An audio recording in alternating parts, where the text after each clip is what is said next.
आपको शायद मालूम नहीं होगा, लेकिन नसरुल्लाह के मारे जाने के बाद भारत में उसके हजारों फैंस का गम वाला तापमान बढ़ा हुआ है। सड़कों पर उसके आंसूधारी फैंस मातम मनाने के लिए बाहर निकल आए हैं। वो नसरुल्लाह की मौत पर फूट फूट कर रो रहे हैं। उनके दिलों में नसरुल्लाह के लिए भावनाओं का ऐसा ज्वार उठा है जैसे मानो नसरुल्लाह नहीं, उनका कोई अपना मारा गया हो। भारत में नसरुल्लाह के ऐसे सभी समर्थक नेतन्याहू को खलनायक बता रहे हैं और नसरुल्लाह को शहीद और क्रांतिकारी और हीरो बता रहे हैं। बहुत से लोग नसरुल्लाह की तुलना भी महापुरुषों और क्रांतिकारियों से कर रहे हैं। आप ध्यान से देखेंगे तो पाएंगे कि नसरुल्लाह पर आंसुओं वाला नैरेटिव दो पक्षों में बढ़ चुका है। एक पक्ष नसरुल्लाह को आतंकवादी बता रहा है तो दूसरा क्रांतिकारी। शुक्रवार को बेरूत में नसरुल्लाह की इमारत पर 900 किलो का बम गिरा। वो 60 फीट नीचे बंकर में मौजूद था, लेकिन बम का असर ऐसा था कि वो जख्मी होने से नहीं बल्कि धीरे धीरे घुट कर मरा। ये लेबनान का कहना है, हिजबुल्लाह का कहना है। उसकी मौत के बाद भारत में नसरुल्लाह और हिजबुल्लाह के हजारों फैंस काफी घुटन महसूस कर रहे हैं। लखनऊ से लेकर कश्मीर तक नसरुल्लाह की मौत पर विरोध प्रदर्शनों से जुड़ी तस्वीरें आ रही हैं। हम एक एक करके तस्वीरें दिखाएंगे, लेकिन आपको बता दें कि पिछले 3 दिनों से भारत, पाकिस्तान, अमेरिका समेत दुनिया के कई देशों में नसरुल्लाह के लिए आंसू बहाने वाले लोगों की बड़ी संख्या देखी जा रही है। हालांकि नसरुल्लाह की शख्सियत का दूसरा पहलू यह है कि उसे America, Britain, Canada, Argentina, Colombia सहित कई देश हजारों लोगों की मौत का जिम्मेदार बता चुके हैं। कई अरब देशों में नसरुल्लाह की हैसियत एक नायक की नहीं बल्कि हिंसक खलनायक की है, और इसका सबसे बड़ा सबूत है अमेरिकन एम्बेसी पर जो अटैक हुआ था, जिसमें 300 से ज्यादा लोग मारे गए थे और उसमें हिजबुल्लाह का हाथ था। कई सुन्नी बहुल देश नसरुल्लाह की हिंसक क्रांति को डिस्काउंट नहीं देना चाहते हैं और इसकी जड़ में शिया सुन्नी फैक्टर भी, यानी नसरुल्लाह के फैंस का दुख और नसरुल्लाह के विरोधियों का सुख आज दुनिया में एक साथ ट्रेंड कर रहा है। अब आपको जो तस्वीरें दिखाने वाले हैं वो जरा ध्यान से देखिएगा। ये यूपी की राजधानी लखनऊ का वीडियो है। यहां आधी रात 10,000 से भी ज्यादा लोगों ने नसरुल्लाह के समर्थन में 1 किलोमीटर तक कैंडल मार्च निकाला। छोटे इमामबाड़े से बड़े इमामबाड़े तक इजराइल के खिलाफ नारेबाजी की गई। इजराइल के प्रधानमंत्री बेंजामिन नेतन्याहू के पोस्टर जलाए गए। मजलिस लगाकर नसरुल्लाह की मौत पर मातम मनाया गया। यहां शिया समुदाय ने 3 दिन शोक मनाने का ऐलान किया। इजराइल के सामान के बहिष्कार की घोषणा की। यूपी के सुल्तानपुर में भी नसरुल्लाह की मौत पर ठीक इसी तरह का विरोध प्रदर्शन किया गया। बड़ी संख्या में लोगों ने प्रदर्शन करते हुए नसरुल्लाह जिंदाबाद के नारे लगाए। यहां अमेरिका को आग लगा दो जैसे भड़काऊ नारे सुनाई दिए। जम्मू कश्मीर के श्रीनगर में नसरुल्लाह की मौत के विरोध में सैकड़ों लोग सड़क पर उतरे, नारेबाजी की। लोगों के हाथों में नसरुल्लाह की तस्वीर वाला पोस्टर था, जिसे लहराते हुए लोगों ने अमेरिका और इजराइल के खिलाफ नारेबाजी की।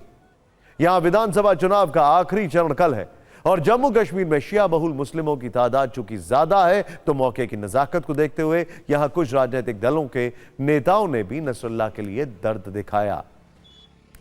शुरुआत इनसे करते हैं। पीडीपी चीफ महबूबा मुफ्ती ने नसरुल्लाह को शहीद बताते हुए रविवार को चुनाव प्रचार ही स्थगित कर दिया था। आज कहा कि हिटलर के बाद नेतन्याहू सबसे बड़े आतंकवादी हैं।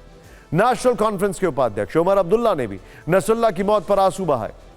विश्व के नेताओं से इजराइल की बमबारी को रोकने का आग्रह किया।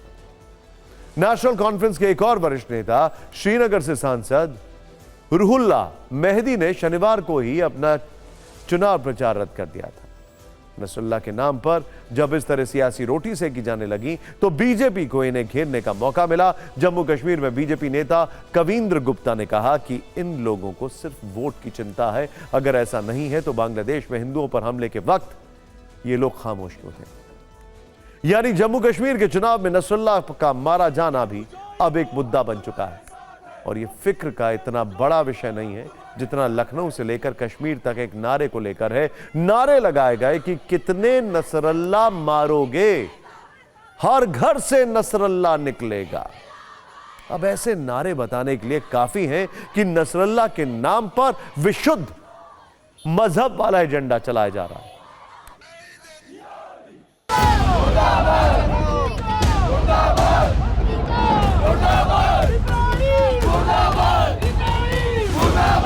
पता नहीं है कि आपने किसको शहीद किया है। अब हर घर से इस्राईल निकलेगा,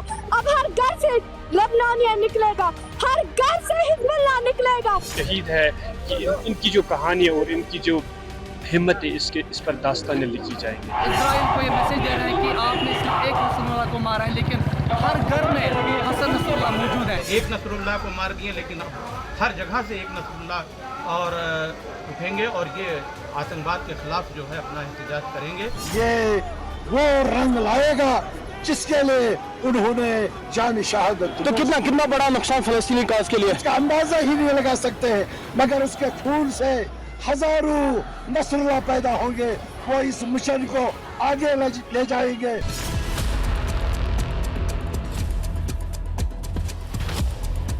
हार्ट सा है भी, हमारे दिल में बहुत दर्द है। आप जानते हैं नसरुल्लाह साहब ने जहां भी आज़ाब शिकस्त जुल्म हो रहा था, खासतौर से गाजा में, उनने उन लोगों के लिए लड़ा जो उनके थे भी नहीं। He wasn't even from there. People here should have the right to protest. अगर वो प्रोटेस्ट कर रहे हैं, आपको क्या प्रॉब्लम है? महबूबा मुफ्ती को इतनी तकलीफ क्यों है? जब बांग्लादेश में हिंदुओं का कत्लेआम होता है तब इनकी आवाज़ बंद हो जाती है। बीजेपी को कहिए कि आपकी जो लिस्ट है टेररिस्ट की, उसमें उनका नाम है या नहीं? दलों को अंतर्राष्ट्रीय विषयों के ऊपर गंभीरता के साथ और संवेदना के साथ प्रतिक्रिया करनी चाहिए, और इससे पहले भी ये आ चुका है। आप याद करिए, हमास के मुद्दे के ऊपर कांग्रेस CWC ने फिलिस्तीन के पक्ष में प्रस्ताव पारित किया। मैं पूछना चाहता हूं कि किसी अंतर्राष्ट्रीय घटना पर इससे पहले कब कांग्रेस ने प्रस्ताव पारित किया? ये जितने भी नसरुल्लाह पर आंसू बहा रहे हैं, जितने भी नसरुल्लाह पर आंसू बहा रहे हैं, इनको एक बार अपने आंखों का फोकस शिफ्ट करके सीरिया की ओर करना चाहिए। वहां पर नसरुल्लाह को कसाई कहते थे, और नसरुल्लाह के मारे जाने पर आतिशबाजी हुई, मिठाइयां बांटी गई, सड़कों पर जश्न हुआ, और वो कहते हैं हर घर में नसरुल्लाह होगा। ये आपने भारत की तस्वीर देख ली, अब आपको पाकिस्तान में प्रोटेस्ट की तस्वीरें दिखाते हैं। नसरुल्लाह के चाहने वाले वहां भी काफी संख्या में, उसकी मौत पर वहां भी मातम वाली मजलिसें देखी गई। फर्क सिर्फ यह है कि वहां के विरोध प्रदर्शन में हिंसा जो थी वो साफ देखने को मिली। अमेरिकी दूतावास की ओर बढ़ रहे प्रदर्शनकारियों से पुलिस की हिंसक झड़प हुई, पत्थरबाजी और लाठीचार्ज देखने को मिला। खैर, नसरुल्लाह पर आते हैं। नसरुल्लाह 32 वर्षों से हिजबुल्लाह का बॉस था। वो संगठन का महासचिव होने के साथ ही शूरा परिषद का प्रमुख था। शूरा परिषद हिजबुल्लाह के धार्मिक, सैन्य, रणनीतिक मामलों के लिए फैसला लेने वाली सर्वोच्च संस्था थी। नसरुल्लाह के नेतृत्व में हिजबुल्लाह ने लेबनान में राजनीतिक वैधता हासिल की थी। नसरुल्लाह के निर्देशों पर ही हिजबुल्लाह ने अपनी मिलिट्री ताकत बढ़ाई। IDF के अनुसार हिजबुल्लाह ने पिछले कुछ दशकों में खुद को दुनिया का सबसे शक्तिशाली नॉन स्टेट एक्टर बना लिया था।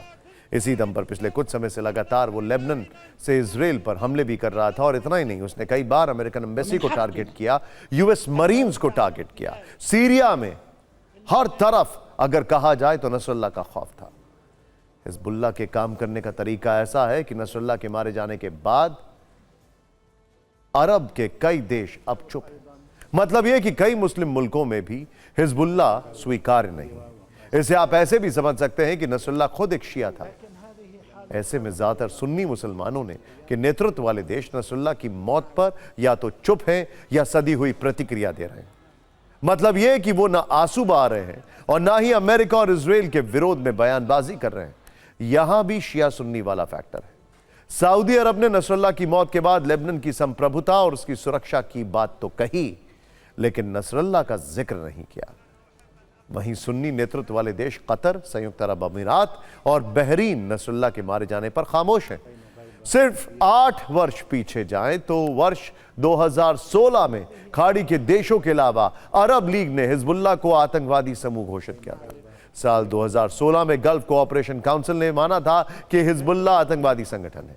हालांकि इस तरह के तमगों से और रिपोर्ट से नसरुल्लाह के समर्थकों को कोई फर्क नहीं पड़ता।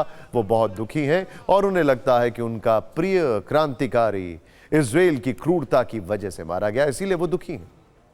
कुल मिलाकर इस खबर में विचारों का धर्म कांटा लगातार 2 मतों के बीच झूल रहा है। इसे आप फिक्र के लेंस से समझ सकते हैं, जिसमें एक मत उन लोगों का है जिनकी नजर में नसरुल्लाह किसी महापुरुष की तरह है, जो सड़क पर आकर विरोध कर रहे हैं, क्रांतिकारी नारे लगा रहे हैं। वो चाहते हैं कि हर घर से हिजबुल्लाह के लड़ाके निकलें और जो नसरुल्लाह ने किया है कुछ वैसा ही कर दिखाएं। हालांकि ऐसे नारों का भारत में क्या काम, यह समझ से परे है। लेकिन दूसरा मत उन लोगों का है जिनकी नजर में नसरल्लाह के हाथ खून से सने हैं और वो आतंकी। हालांकि भारत सरकार ने अब तक हिजबुल्लाह को आतंकी संगठन घोषित नहीं किया है, लेकिन बड़ी संख्या में ऐसे देश हैं जो ये काम कर चुके हैं। इन दो पक्षों के अलावा एक तीसरा पक्ष भी है। ये उन नेताओं और नेता टाइप लोगों का है जो धर्म कांटे के बीचों बीच वोट वाले फायदे और नुकसान का नैरेटिव के जो वजन है उसको तौल रहे हैं, साथ ही मौका देखकर नसरुल्लाह के नाम पर सेलेक्टिव सियासत कर। आपने नसरुल्लाह के मारे जाने पर भारत से पाकिस्तान तक उसके आंसूधारी फैंस देखे। अब आपको इजराइल की रणनीति के बारे में बताते हैं। नेतन्याहू सिर्फ नसरुल्लाह के खात्मे पर ही नहीं रुके।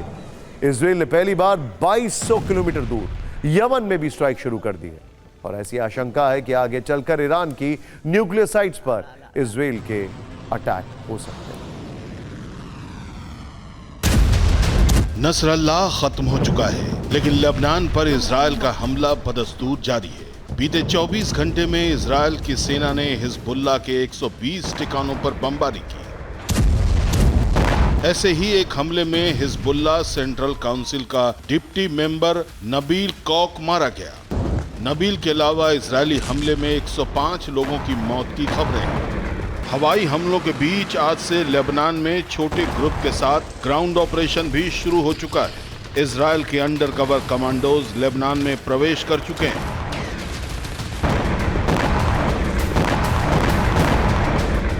लेबनान बॉर्डर पर इजराइल के 50 से अधिक टैंक पहुंचाए गए और खबरें हैं कि इजरायली सैनिक बख्तर बंद वाहन के साथ आगे बढ़ने की तैयारी में।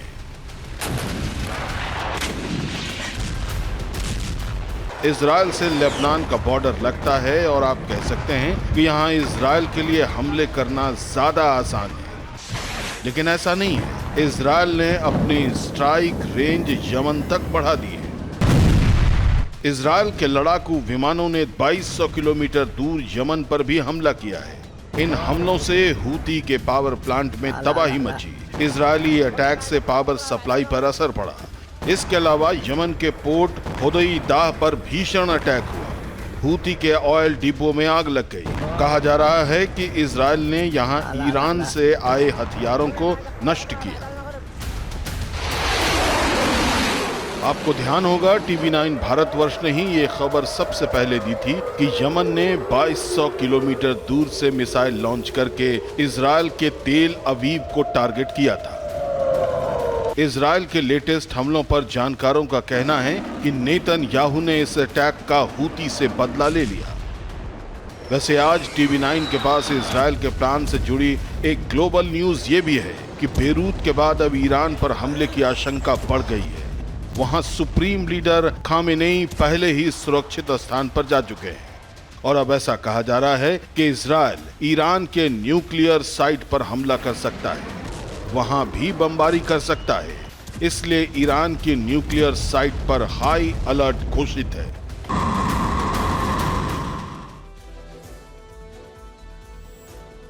इजराइल के बड़ा आसान था यमन पर अटैक करना 2200 किलोमीटर दूर मिड एयर रिफ्यूलिंग करके, लेकिन अगर वो ईरान पर हमला करने की सोच रहा है तो उसको जॉर्डन क्रॉस करना पड़ेगा और जॉर्डन कभी भी पाला बदलकर ईरान के पक्ष में जा सकता है। यानी बहुत कॉम्प्लिकेशन है। अभी पश्चिम एशिया में बढ़ते तनाव को फिक्र के लेंस से देखें तो नेतन्याहू सिर्फ लेबनान और यमन पर ही नहीं रुकने वाले हैं। बम वर्षा करने वाले उनके फाइटर जेट्स की उड़ान ईरान की सीमा तक भी देखने को मिल सकती है, क्योंकि अब से थोड़ी देर पहले खुद नेतन्याहू ने ईरान के लोगों को एक बड़ा संदेश दिया। उन्होंने कहा कि पश्चिम एशिया में ऐसी कोई जगह नहीं है जहां इजराइल पहुंच नहीं सकता है। ईरान भी इनमें से एक है। इजराइल ईरान के आम लोगों के साथ खड़ा है और पश्चिम एशिया में शांति तभी आएगी जब ईरान मजहबी तानाशाहों से आजाद होगा। यानी ये एक तरह से नेतन्याहू की ईरान को अंतिम चेतावनी भी है। इसके बाद युद्ध का प्रभाव क्षेत्र काफी बढ़ सकता है और शायद यही वजह कि खामेनेई ईरान के सुप्रीम नेता अब हाइड आउट में छुपे हुए हैं।